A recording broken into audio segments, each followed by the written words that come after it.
follow the $994,795 campaign contribution Yellow Brick Road. Huh. Doesn't it remind you of a little story that you've been taught as a little kid? Doesn't it remind you a little bit of this? Regardless if it is yes or not, you probably already guessed today's topic, mainly because it's written right on top of this video. And today we'll be talking about imperialism. The true Wizard of Oz. Let's get started. The dark, dark, the dark. Shine.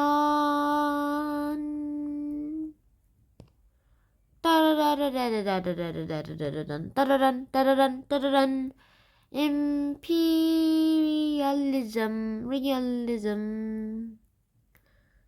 The true Wizard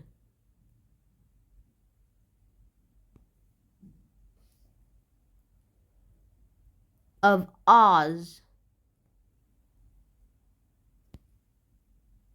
Alright, hi guys, and welcome to a new episode. Today we will be talking about imperialism, and that, as you probably guessed by now, is the actual true Wizard of Oz. And we'll probably make a little analogy between it, as some other American teachers, history teachers, have done already.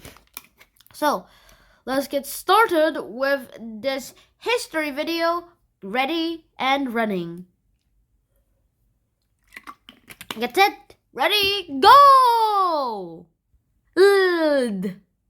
First of all, you have to understand imperialism. And of course, you need to know who the imperialists are.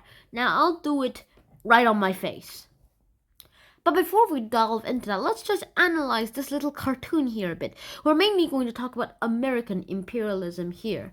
And this is what it really is. The United States basically wanted control over everything. So, as the eagle represents, it got control on the Manila, Hawaii, Puerto Rico, and some other islands that it won after they fought against the Spanish. And won, in fact. So, this. So now that it had control of this. And yeah, everything that it gained from the Spanish-American War. Now, let's do this. So, let's get this party started. First of all, this is a very rough draft of the mainland of America before it gained Hawaii and those stuff, like Alaska. As a state, at least. So, before that, there were these little islands, here and over there. And then America had a little war with Spain, which is in Europe. And this is what happened. So they won the war. Yay! So basically, these are now theirs. Including the now known and well-known place of Hawaii. A very, very, very great destination island that I am planning to go if COVID somehow goes away. But let's ignore that all. And this is what the imperialism is basically about. If you remember the eagle I showed you in the cartoon, it spread its wings. This is my best eagle drawing here. Please tell me in the comments below if it does look a bit like a chicken with deformed legs. But other than that, this is my best impression of a bald eagle. And so yeah, the bald eagle here, it's stretching all the way around and takes all of these into its imperialist grasp. And that is what the anti-imperialists really wanted. A non-American empire. Kinda reminds me of Star Wars. Like, the anti-imperialists would be the rebels and the imperialists would be the empire. But if, as history goes on, like in favor of the empire, then the Empire Strikes Back would literally be the end of Star Wars. Would be the end of the Star Wars instead of like the last movie, like The Last Jedi, I think. Yeah, The Last Jedi. They would have won if it went in favor of the original strategy, but luckily, the good guys won, obviously. Also, you think destroying a Death Star is hard? Try negotiating trade with other people, like, who won't listen to you at all.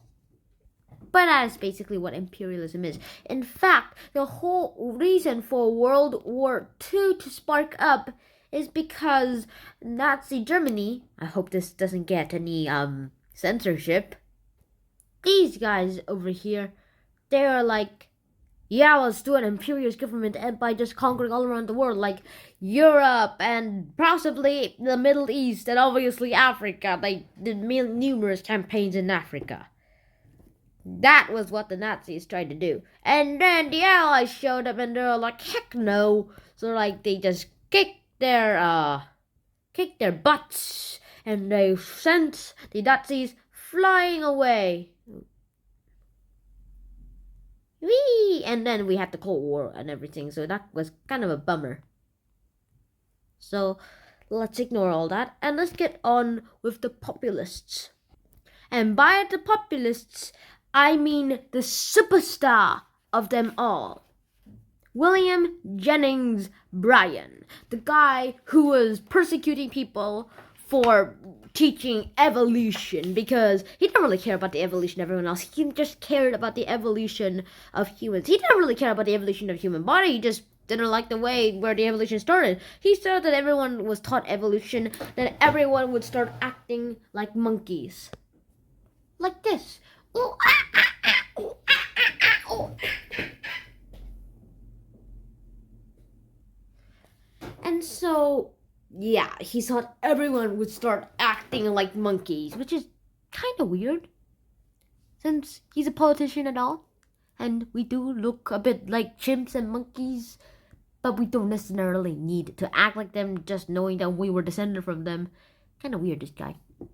But regardless of that, in 1900, yes, in the year 1900, he gave a speech that's really, really, really famous today.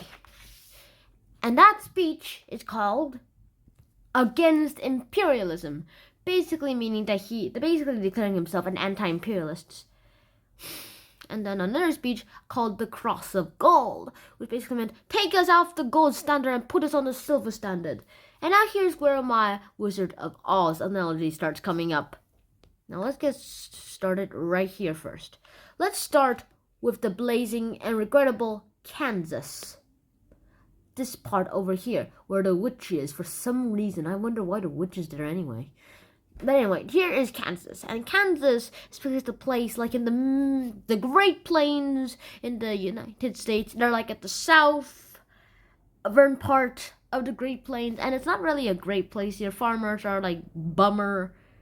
And that's pretty much what Kansas represented. The actual Kansas and what farmers were feeling like. But speaking of farmers, when we get to Oz, at least I think that's what the land is called.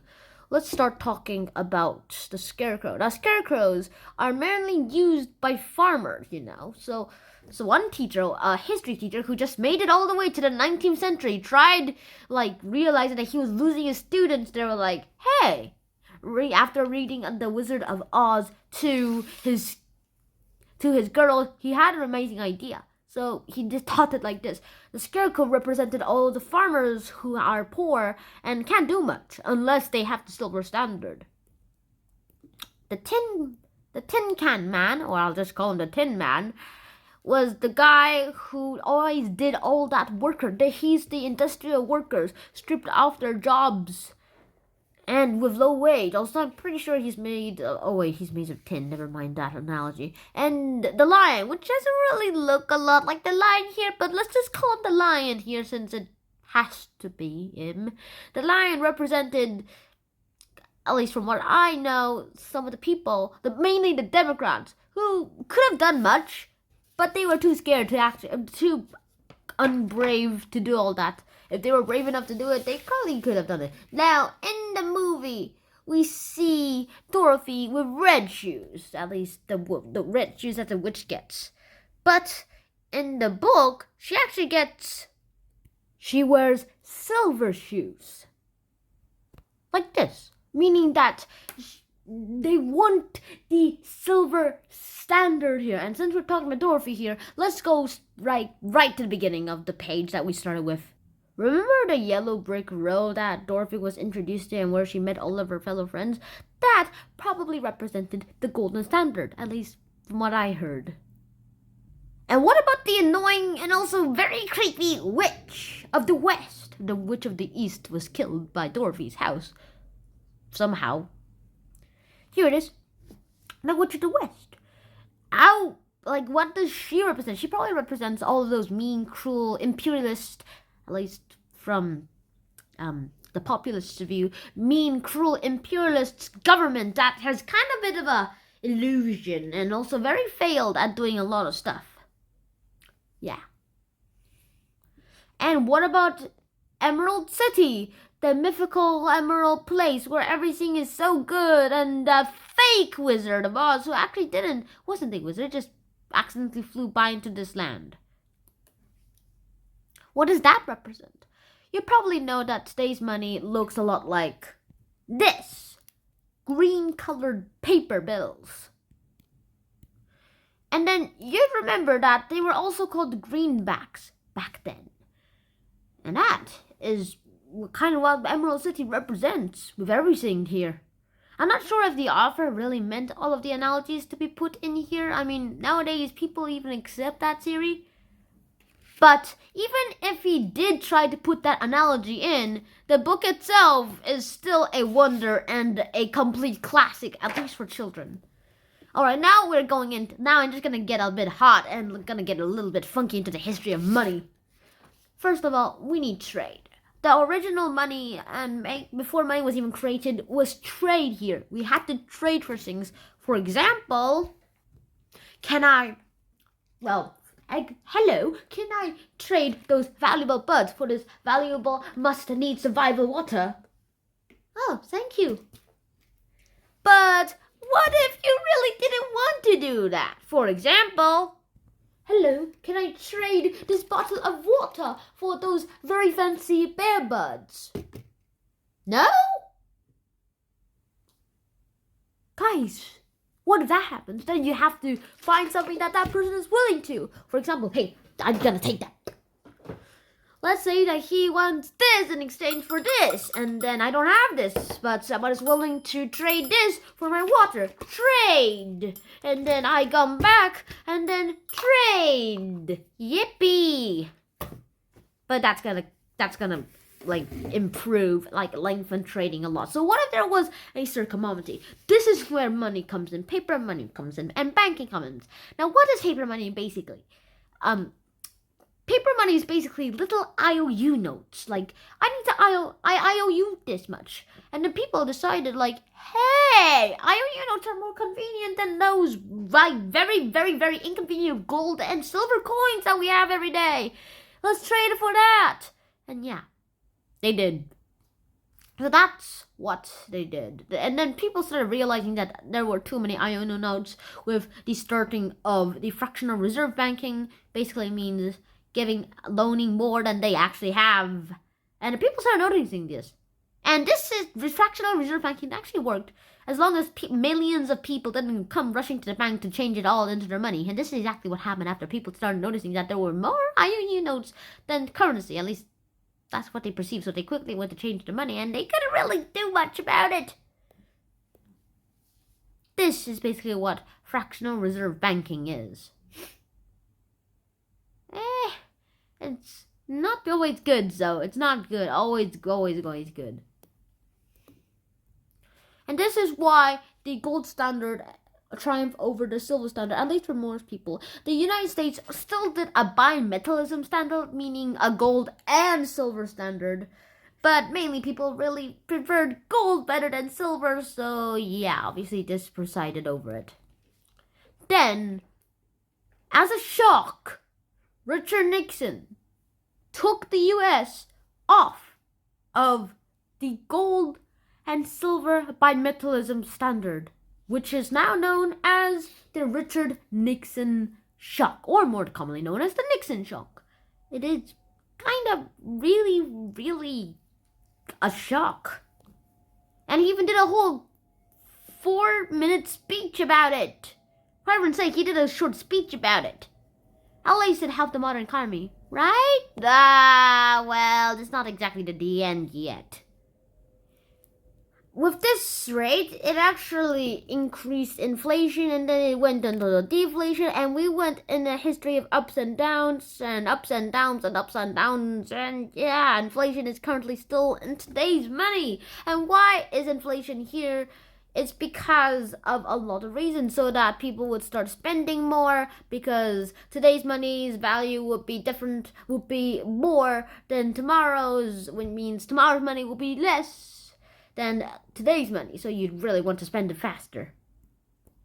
And that is really the end. There's still a lot of economic crisis here, meaning some countries had to abandon their whole currency together, or adopt another country's currency, or peg it, or make it and peg it onto another dollar.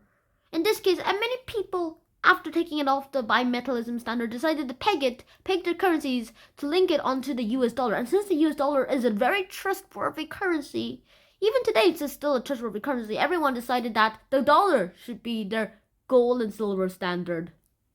And it is still in most of the countries today. Still, US dollars are in some of the bank reserves of like a lot of people's countries' banks. And that really is the end of this episode. So, did you guys learn something new? Because if you guys certainly did learn something new, you really have to sub to the channel. Reminder, do not click the sub more than one time. Reminder, please do not do that. And I'll see you guys in the next episode. Shannon out. Peace! Dissolve! Dun, dun, dun, dun, dun, dun, dun.